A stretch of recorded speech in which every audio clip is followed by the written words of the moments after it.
Alam niyo ba guys na this past few weeks ay may bagong batas na inimplement dito sa Pilipinas, especially ang maapektuhan nito guys is yung mga content creators at yung mga vloggers na nandito ngayon sa Pilipinas. Ayon sa NPC guys or National Privacy Commissions, sabi nila dito guys, in the Philippines, vloggers are subject to the Data Privacy Act of 2012 and the National Privacy Commission's guidelines on processing personal data collected using body-worn cameras and similar recording devices. So ibig sabihin nito guys, lahat ng mga equipments, lahat ng mga gadgets na kayang mag-record ng any scenario or mga tao, like for example, lahat ng any technologies na kayang mag-record is kasama po sa batas na ito. So sabi pa rito guys, this means bloggers need to ensure they process personal data fairly and lawfully, providing privacy notices and using available technology to mask the identities of bystanders, especially children. So ito guys, syempre kahit ako naman guys, hindi ko maiiwasan na manood ng mga vloggers na gumagawa ng mga travel vlogs, and let's just say yung mga gumagawa ng food reviews. At hindi naman maiiwasan guys na habang sila ay nagbablog is may mga nakikitang tao dun sa mga vlogs na ginagawa nila. At para sa akin guys, ang hindi lang maganda rito is nakikita rin pati yung mga bata na wala namang kaalam-alam na mapapasama sila doon sa vlog ng isang content creator even though walang permiso nung magulang ng mga bata, or let's just say yung mga tao na nandun sa mismong video. So dito guys, i-discuss ko sa inyo yung pinakang buod. So parang ito yung mga key points kung ano ba yung tinutumbok nitong bagong batas na inimplement ng NPC dito sa Pilipinas, especially sa mga vloggers and content creators na nagbablog, let's just say outside, no? Or dun sa mga kalsada dito sa Pilipinas. So here's a breakdown of key points for vloggers in the Philippines. Data Privacy Act of 2012 or DPA and its implementation. The DPA is the primary law protecting personal data in the Philippines. Okay? So the NPC is the implementing agency or the DPA. Blogging, especially when recording individuals, falls under the definition of personal data processing. Dito kasi sa Pilipinas guys, parang nino-normalize na natin anything na may gusto tayong kuhanan, or let's just say may nangyayaring hindi maganda outside, bigla na lang natin kinukuha yung ating mga recording gadgets, it's either yung ating body cam or yung mga cellphone natin, and then ire-record na lang natin kung ano yung gusto natin i-record doon sa gadgets na yon. At ang hindi lang kasi natin dito na i-implement guys bilang mga content creator dito sa Pilipinas is parang nawawala na yung pagiging patas natin, or let's just say yung permiso dun sa mga tao na nakikita bigla doon sa mga videos na nakaka-capture ng ating mga smartphones, ng ating mga mobile phones, or kung ano man yung camera na gamit natin. So ito yung number one reason kaya in-implement itong batas na ito dito sa Pilipinas, para maprotektahan yung mga tao na makikita even though hindi naman talaga nila gusto na lumabas sila sa any videos. So sabi pa dito guys, NPC Circular number 2025-01, Key Guidelines for Bloggers. So privacy notice, bloggers must provide adequate information before recording, especially when interacting directly with individuals. Ito naman guys, hanga naman ako dun sa mga content creators or dun sa mga vloggers na humihingi muna ng permission doon sa mga tao na gusto nilang isama doon sa vlog. Okay, pero may mga iilan na talagang hindi sila sumusunod dun sa batas, na bigla na lang silang nagre-record ng walang kaalam-alam yung individual or yung tao na kausap nila.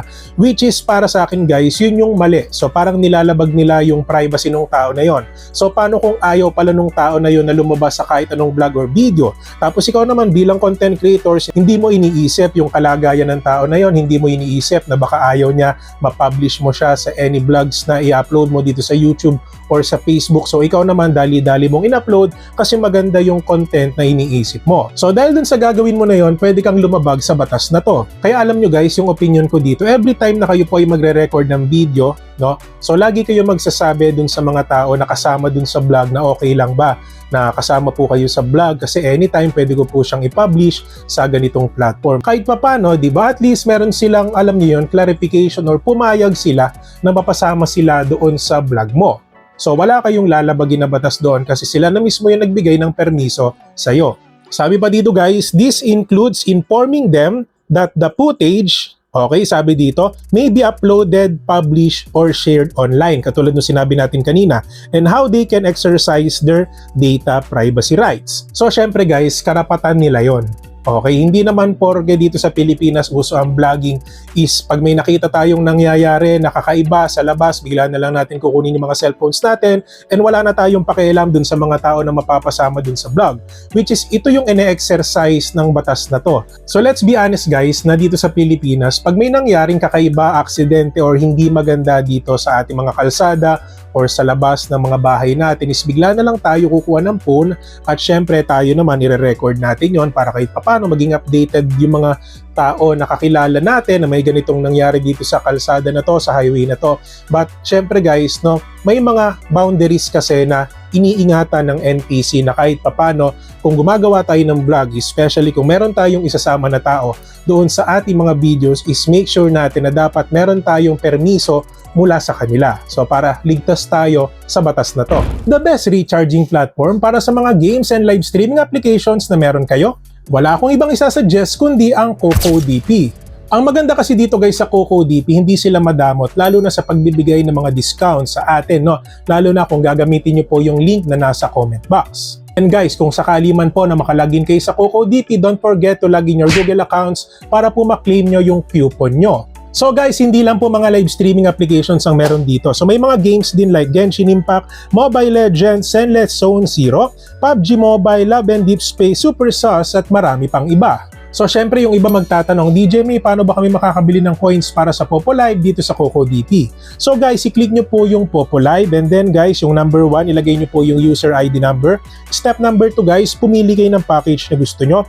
Step number 3 guys, pumili po kayo ng payment method, pero kung gusto nyo po makuha yung maximum 2% discount ng CocoDP, I suggest gamitin nyo po yung CocoInet. Meron din po palang GCash dito and PayMaya, etc. At guys, yung step number 4, wag nyo po natin kakalimutan yung email address. At yung final step guys, click buy now. So guys, wala pang isang minuto, marireceive nyo na po yung package na binili nyo at pwede nyo po itong i-check sa inyong mga accounts. So guys, ano pang hinihintay nyo? Visit CocoDP today for more info. Privacy notice on platforms. A clear and accessible privacy notice should be available on all online platforms used by the vloggers. So ano ba yung mga platforms na yon? So YouTube, Facebook. So yung mga platforms na pwede kayo mag-upload ng images and videos. Okay, so ito guys, pasok to dito. Sabi ba dito guys, masking of bystanders. Okay, when technology allows bloggers should use tools to mask or blur the faces of bystanders, particularly children and vulnerable individuals. So ito guys, no, kung gusto niyo po talaga mag-vlog kayo, ipagpatuloy yung vlogging nyo, especially kung kayo po ay nakapokus sa mga travel vlogs, sa mga food reviews, o nagre-review kayo ng iba't ibang lugar dito sa Pilipinas, is syempre guys, gumamit tayo ng tools para kahit papano, hindi naman natin pwedeng tanungin kasi isa-isa yung mga tao na makikita, di ba, doon sa videos natin. So tayo din na mahihirapan doon. So syempre guys, pwede naman natin i-blur yung mga mukha nila or lagyan natin ng any effects para hindi sila makita. Especially yung mga bata na makikita doon sa ating mga video. So sa paraan na to, kahit papano napoprotektahan natin yung privacy nila even though hindi na natin kailangan humingi ng permission sa kanila. So para sa akin guys, mas madali ito. So ito pa guys, no, legitimate purpose and proportionality. Data processing must have a legitimate specified purpose that is not contrary to law. Morals or public policy, the processing should be adequate, relevant, suitable, necessary, and not excessive. So fairness, the processing of personal data should not unduly oppressive to data subjects. Data subject rights, bloggers must respect the rights of data subjects, including the right to object, the right to erasure, and the right to request the removal of specific posts. So let's just say guys na may mga tao kayo na kinuha para doon sa vlog na ginawa nyo. Okay, so even though meron silang permiso and then nakita nila yung parang upload or yung kinalabasan ng video mo at hindi nila nagustuhan, is meron silang karapatan na ipa-take down yung video na yon. Okay? Because in the first place, sinabi mo sa kanila na maganda naman yung kalalabasan, ito yung magiging topic, pero kung iniba mo yung pinakang tema or content mo, so parang iniba mo yung way ng storytelling, so sabihin natin hindi nila nagustuhan, hindi ganun yung in-expect ng tao na yon. So ang tendency guys, may karapatan sila na ipabura yung video na yon. So pwede kang lumabag sa batas na to kung sakali man na hindi mo burahin yung vlog na nire-request nila na burahin mo. Kaya para sa akin guys, dapat talaga sumunod tayo dito para maging patas tayo dun sa mga subjects or tao na isasama natin sa vlog. Secure storage. Sabi dito guys, bloggers are responsible for the secure storage, safekeeping, and access control of recordings, compliance, Violations of the DPA and NPC guidelines can lead to criminal, civil, and administrative liability. So guys, bilang content creators, wag na po natin pahirapan yung ating mga sarili, no? Alam ko guys na dito sa Pilipinas sobrang luwag, lalo na sa mga content creators na gusto gumawa ng vlog outside, di ba? So ayaw naman natin na makasuhan tayo or lumabag tayo sa any law regarding dito dahil lang sa simpleng kamalian natin, sa simpleng error natin, dahil may napasamang mga tao doon sa ating videos na even though ayaw nila, sinama natin. So pwede naman tayong gumawa ng paraan like i-blurred natin yung mga mukha nila, or let's just say gumamit tayo ng effects para hindi sila masyado makita. Okay, para sa akin guys, yung pag-blurred ng mukha, isa yan sa pinakamagandang pwede nyong gawin para pwede magtuloy-tuloy yung vlog nyo even though sa labas nyo ginagawa yung vlog nyo. Kasi ako guys, kung mapapansin nyo, dito lang ako sa loob ng bahay.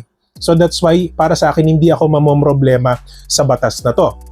So yung iba magtatanong sa akin, DJ, paano naman yung mga tao na nakikita ko minsan dun sa mga effects or templates na ginagawa mo or nilalagay mo dito sa mga videos mo, yung mga B-rolls. Minsan, di ba, may nilalagay ka mga B-rolls na kung saan may mga foreigner or let's just say mga tao na nakikita dito. So guys, in the first place kasi, yung mga templates na yon hindi siya ilalagay doon kung walang permiso ng tao na yon. So which is ang ginagamit ko kasi guys na editing software is CapCut. And yung mga templates doon, yung mga B-rolls doon guys, lahat po yun is pwede kong gamitin. So meaning, hindi po siya ilalagay doon kung hindi pinayagan ng mga tao na kasama doon sa B-rolls na yon. Kaya para sa akin guys, ako ligtas ako sa batas na to. Pero kayo na nagbablog sa labas ng mga bahay nyo, let's just say mahilig kayo mag-vlog, mag-tour, nire-record nyo yung surroundings sa kapaligiran at hindi naman maiiwasan na may makikita mga tao, mga bata. So guys, mag-ingat kayo.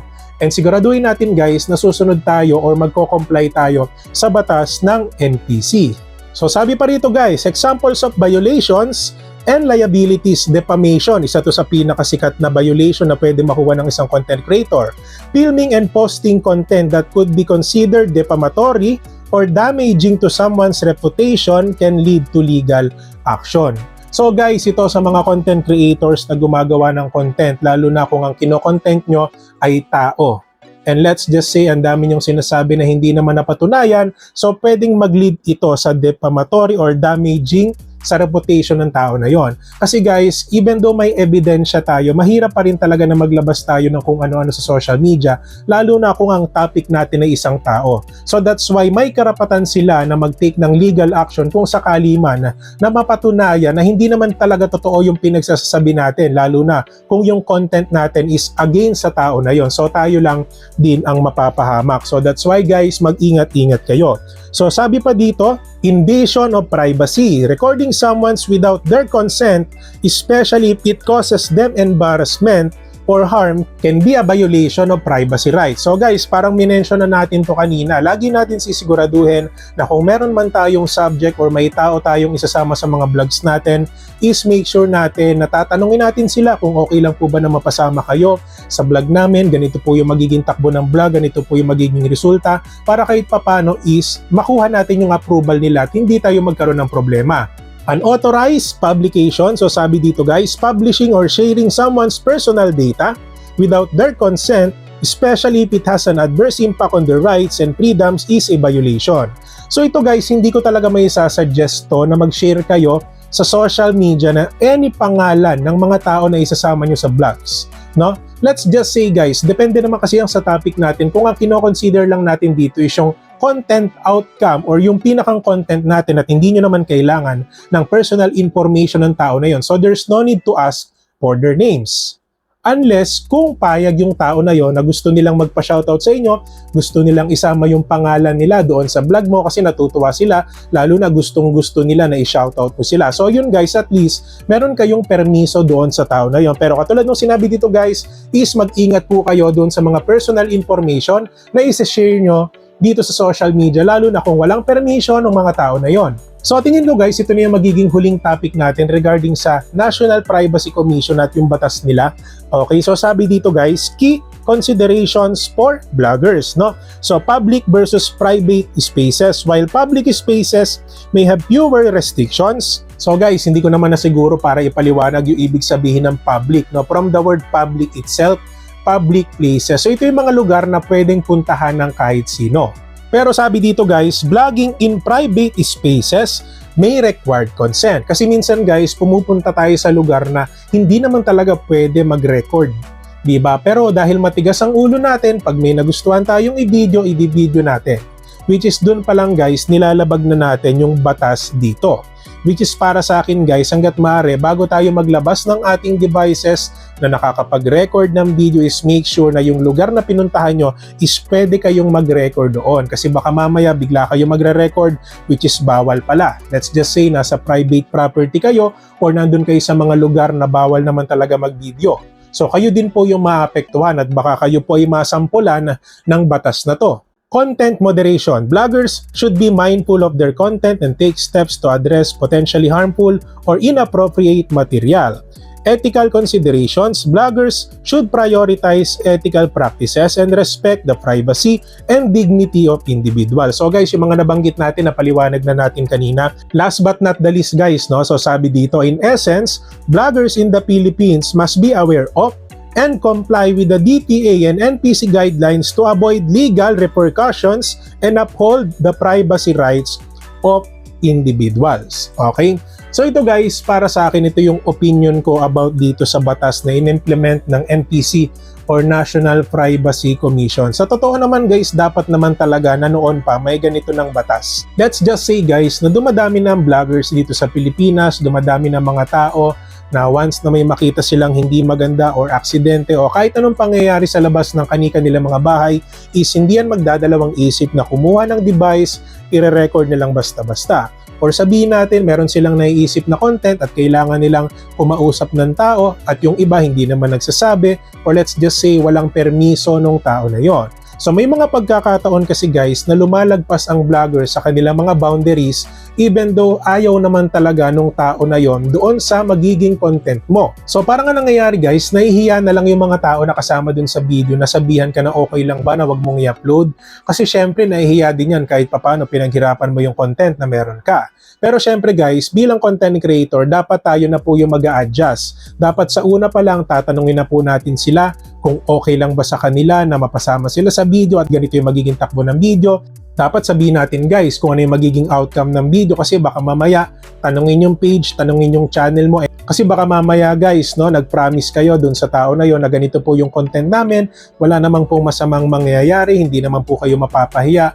Pero suddenly, nung napanood na yung vlog mo, hindi niya inaasahan na may something, no, doon sa content na ginawa mo. So parang nag-iba yung takbo. So hindi yun yung ina-expect niya. So dahil ayaw niya doon sa kinalabasan doon sa video na kasama siya. So ito guys, pwede niyang i-practice yung karapatan niya. At pwede kang masampulan ng National Privacy Commission which is guys, para sa akin, wag niyo nang pahirapan yung sarili niyo, no? So sobrang sarap ng nagbablog tayo na wala tayong naapakang tao, wala tayong nasisiraan, or let's just say wala tayong tao na nadadamay dun sa mga vlogs na ginagawa natin. Kaya para sa akin guys, yung vlogging sa Pilipinas, hindi naman sinabing hindi na tayo pwede mag-vlog. But syempre guys, no, time to time, yung batas natin dito sa Pilipinas is mas gumaganda.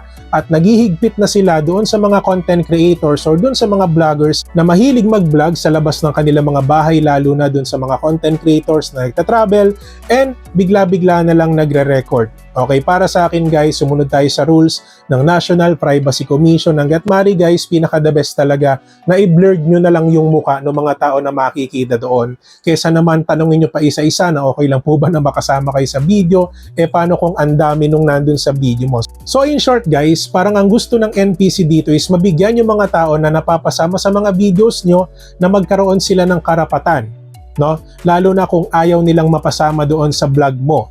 Okay, so karapatan nila para kausapin ka, karapatan nila para ipabura sa iyo yung video kasi at the first place hindi ka nagsabi sa kanila. So tayo naman guys, bilang content creator, much better, mas maging responsable tayo, no? So dapat una pa lang tanungin na natin sila, lalo na kung meron tayong tao na isasama dun sa vlog. So dapat magsabi na agad tayo, sabihin natin yung magiging outcome ng vlog para in the end hindi abala sa iyo at sa kanila. Okay, kasi guys, sobrang laking abala yon na natapos mo na yung vlog, na-edit mo na, i-upload mo na lang, and then eventually yung tao na yon is hindi pala gusto yung naging resulta ng vlog mo. So para sa akin guys, dapat ipaliwanag nyo ng maayos dun sa mga subjects nyo or dun sa mga tao na mapapasama sa vlog nyo kung ano yung magiging takbo or outcome ng vlogs na gagawin nyo. And kung sa tingin nyo guys, marami kayong natutunan sa vlog natin today, don't forget to subscribe my channel, DJMA, for more videos like this. At syempre guys, hindi natin kakalimutan yung ating malupitang shoutout. Ayan, so mega love shoutout pala sa mga viewers ng ating channel. At syempre guys, hindi rin po natin kakalimutan na i-shoutout yung ating mga exclusive members. Ayan guys, so mega love shoutout po pala sa inyo. Ayan, sa mga nagpa-member last month and this month guys. So $1 per month lang po yung membership sa atin guys. At isa po yan sa mga perks na pwede nyo makuha every end of our video. So pineplex po natin yung members natin dito sa ating channel. And of course guys, meron po silang tinatawag na monthly community post na pinopost po natin sila once a month dito sa ating YouTube channel. At kung sa tingin nyo guys, medyo nabitin kayo sa vlog natin today, you can watch this video guys. At kung sa tingin nyo bitin na bitin pa rin kayo, so pwede nyo pong i-browse yung ating DJMA YouTube Tips playlist na makakatulong sa inyo lalo na sa mga baguang content creator dito sa YouTube. So yun lang naman guys, maraming salamat sa panonood and God bless po sa ating lahat.